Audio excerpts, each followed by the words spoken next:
Hey, welcome to Mullen Stock. If you are new to the channel, be sure to subscribe to the channel and turn on post notifications by hitting the bell so you never miss any of our uploads. And also remember that this is not a financial advice video. Today I want to share some data points about Mullen pre-market update, where discussions are revolving around shorts, and also delve into Mullen priorities. Let's get straight to the key points.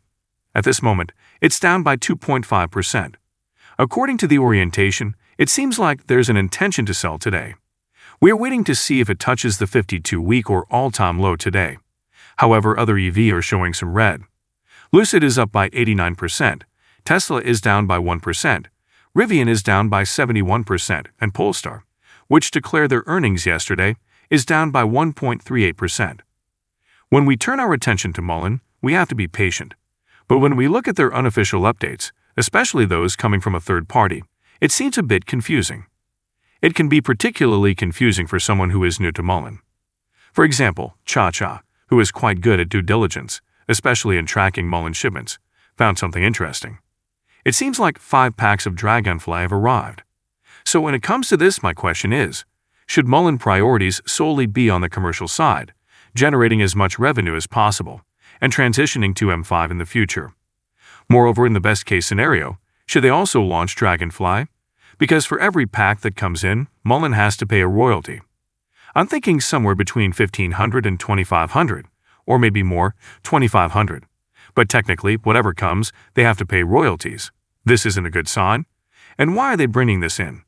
Is it for testing? Plus, there are many questions like these that will never get answers to because they are not transparent. Like, why are you working on Dragonfly? Is there something you're doing? Because their agreement with Kayenta is only until 2025, if I remember correctly. So this is absolutely confusing, and these are things they shouldn't be doing. So obviously, there are rumors. According to them, David has told Cha that this is confirmed, but Mullen has leased this 121,000 square foot facility in Fullerton, which is quite big and technically very beneficial for a large operation. But my issue is that they took assets from Romeo actual facility, which was well suited for their operations. So they took the assets, brought them to the Monrovia facility, thinking it's smaller. Then they decided to move on to this, according to the rumors. And people are saying that the estimate is around $200,000 per month. Very high. So why are you doing this? It can be very detrimental to a company if it's too spread out. And now it seems like they're working on M1 and M3, which haven't been successful so far. But whenever that happens, they're also doing battery pack production, maybe now. Dragonfly too. A lot of different things are happening at the same time. And investors don't like this at all. And at the same time, they're not doing some things. So I'm sure many people have heard about it, whether it's from a channel or Twitter. But Mark Bassal, and the strange thing is, it seems like he's on the SpaceX call right now. But still, whatever it is. But technically, he has been very successful in targeting toxic lenders.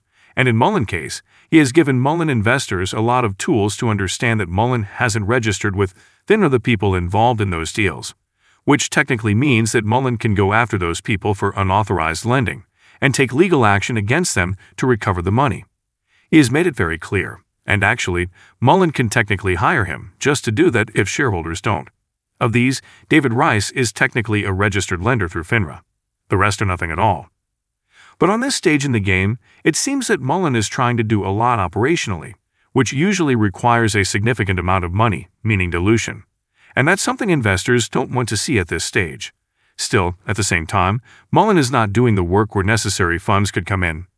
They did a good job with the whole lawsuit against TT and the swap, but they could have also made good money through Mark Bassal. Why? That's anyone's guess. So tell me, what are your thoughts on this? Of course, there could be other things that Mullen is doing at the same time that we may not know about. Technically, Bollinger is a side piece. I won't count it as Mullen priority. But when they pick up pace, it will definitely play a role because they will need money. And Mullen will most likely have to give it to them in the same way. Because it is Mullen fully controlled owned subsidiary. So this is quite interesting. When all this comes out, I'll give you an overview of shorts as well.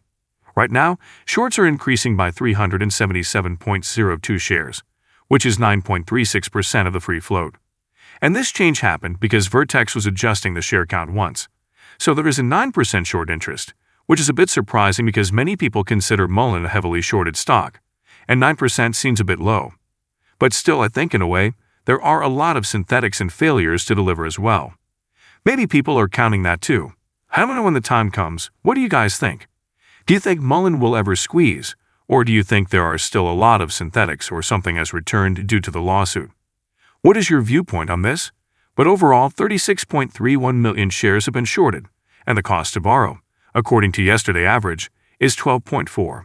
And according to Interactive Brokers, short availability shows that about 1.5 million shares could be shorted. So let me know in the comments what you think about Mullen. Today is going to be a very interesting day. We'll just sit and wait and see if a new 52-week low is touched or if there's a spike due to some abnormal reason. We'll just have to sit and enjoy the ride, unfortunately. Guys, that's all we have for you today. What is your opinion about Mullen stock? Get involved and let us know in the comments down below. Thank you for watching.